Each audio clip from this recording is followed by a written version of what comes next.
Salve María. Antes de iniciar nuestra sesión de historias y ejemplos de vida del día de hoy, vamos a rezar, como es costumbre entre los caballeros de la Virgen, una Ave María para pedir a Nuestra Señora que nos ayude y nos acompañe a lo largo de este viaje que emprenderemos el día de hoy. Y vamos a dedicar esta Ave María a San José una vez que nos encontramos en el mes de él. En el nombre del Padre, y del Hijo, y del Espíritu Santo. Amén. Dios te salve María, llena eres de gracia, el Señor es contigo. Bendita eres entre todas las mujeres, y bendito es el fruto de tu vientre Jesús. Santa María, Madre de Dios, ruega por nosotros pecadores, ahora y en la hora de nuestra muerte. Amén. Hoy veremos la historia de un joven hidalgo, o sea, noble, militar y sacerdote. Nuestro joven se llama Íñigo López de Recalde, joven impetuoso, lleno de decisión, amante de la vida militar. Buscaba toda la oportunidad para practicar el heroísmo. ¿Delante de quién? En un inicio, delante de los hombres. Íñigo, a los 30 años, él nace de una familia muy distinguida en España, nace en el norte de España, a finales del siglo XV.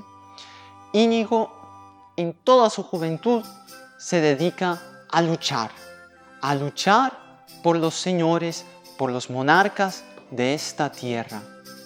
A los 30 años ya consigue, como capitán, dirigir varios combates y estando en Pamplona, el castillo de Pamplona, teniendo la misión de defender ese castillo, él con ese su fuego, con esa su decisión, es herido por una bala de cañón.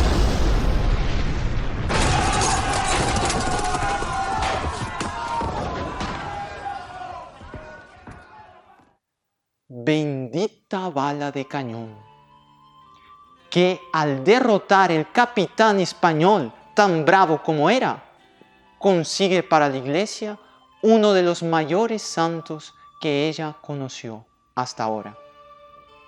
¿Cómo se llama? ¿Cómo conocemos, mejor dicho, a Íñigo en nuestros tiempos? Ignacio, San Ignacio de Loyola. ¿Por qué hemos dicho que esa bala de cañón fue una bendita bala de cañón?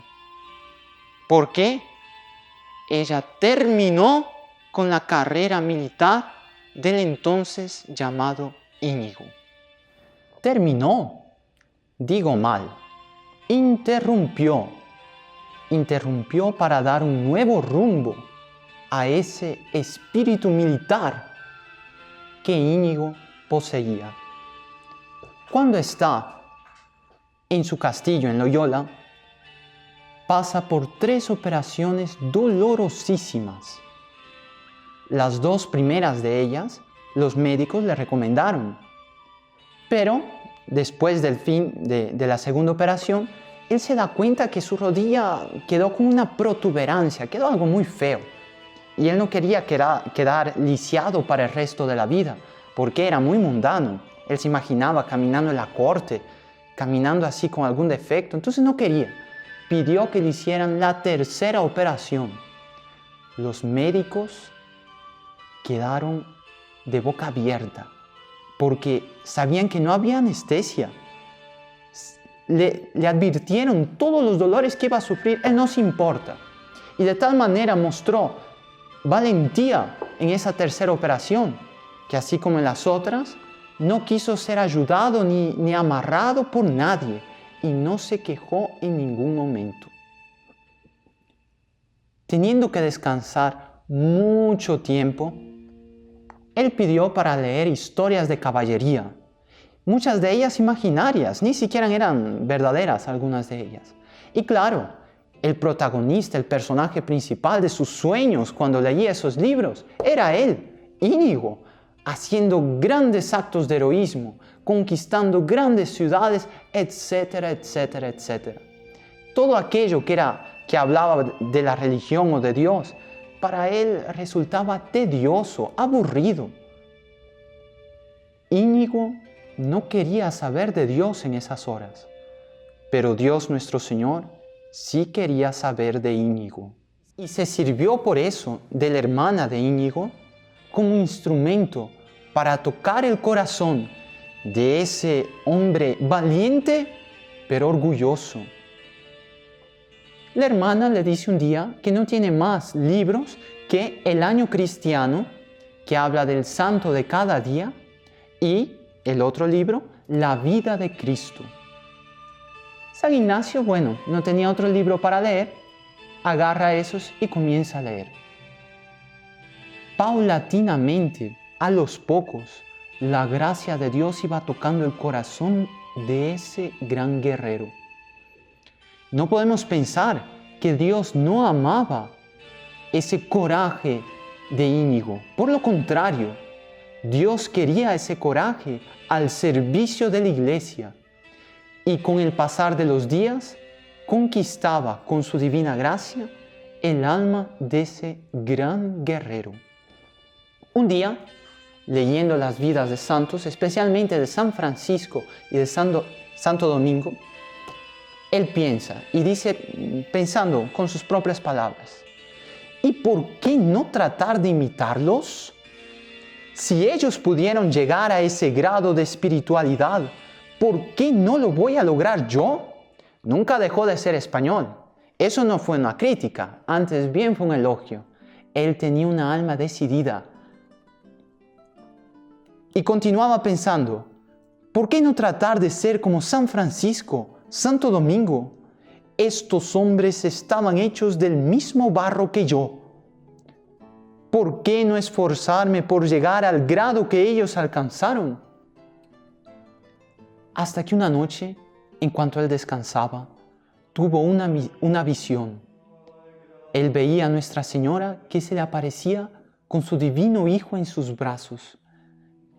Íñigo quedó muy consolado y le dio mucha fuerza esa visión para tomar la resolución. Yo quiero ser santo. Cuando tome esa resolución, ¿qué es lo que sucede? Los palacios en aquel tiempo eran hechos de piedra, gruesas, pesadas. Cuando él decide ser santo, la pared de su cuarto se raja. Tal fue la fuerza de la decisión con la que él decide servir a un nuevo Señor. Y ahora sí, hasta el fin de su vida, nuestro Señor Jesucristo. Y antes, cuando Íñigo solamente, podemos decir, conocía una forma de diálogo, el entrechoque de las espadas y del acero en los combates, no conocía otra forma de diálogo prácticamente. Íñigo ahora siente que nada más en esta vida le satisface a no ser aquello que hablase de la Santa Iglesia y de nuestro Señor Jesucristo. Él va entonces a Montserrat a hacer un retiro, a rezar, y después se dirige a Manresa, 15 kilómetros de distancia de Montserrat, donde en una cueva él pasa un año de penitencia. En ese año, Dios nuestro Señor, dice San Ignacio, así como un maestro enseña a un alumno, dice que él sentía que Dios nuestro Señor le instruía al respecto de la vida espiritual y del camino que debía seguir para alcanzar la santidad que él se había propuesto. Y de ahí surgen los famosos ejercicios espirituales de San Ignacio. Se cuenta, se dice que Nuestra Señora, la propia Virgen María, también llegó a dictar algunas partes de los ejercicios espirituales que hoy en día hacen tanto bien para la humanidad. Después de haber hecho ese retiro, parte para Tierra Santa. Él quería visitar los santos lugares y al regresar a Europa, se dirige a París para estudiar la filosofía y la teología. Es ahí donde él consigue 6 discípulos más que, junto a él, fundan la Compañía de Jesús. El Papa Pablo III les da la anuencia, la aprobación, les incentiva a practicar su ministerio sacerdotal. ¿Cuál era el deseo de San Ignacio? ¿Por qué le pone el nombre de compañía? San Ignacio pone el nombre de compañía, porque compañía tiene el sentido, el significado de una guarnición, un grupo de soldados que están luchando por un Señor. Eso quiere decir compañía. Casi que evoca el sentido de ejército. Él reúne esa compañía para defender todos los derechos de la Iglesia y luchar bajo el estandarte de nuestro Señor Jesucristo.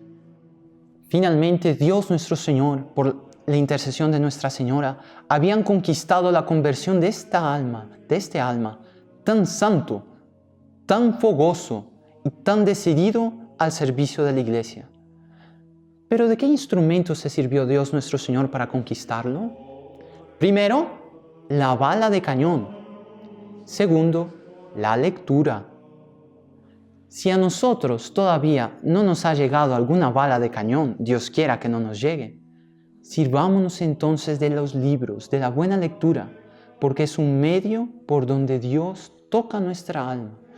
Y grandes propósitos, grandes conversiones se pueden obrar en el alma si nosotros leemos libros de vida espiritual buenos, o libros de vida de santos o de héroes de la cristiandad interesantes. ¿Por qué?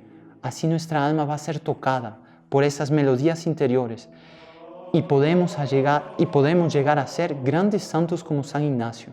A esto nos invita Dios nuestro Señor en estos días en que tenemos tanto tiempo en casa. Aprovechémoslo. ¿Por qué? Guardemos bien esta frase.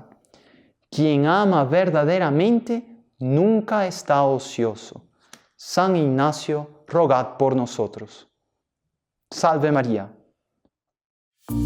Si le gustó el video, no se olvide suscribirse a nuestro canal, dejar su like y activar la campana para recibir nuestras notificaciones.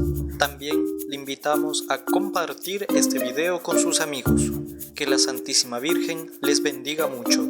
¡Salve María!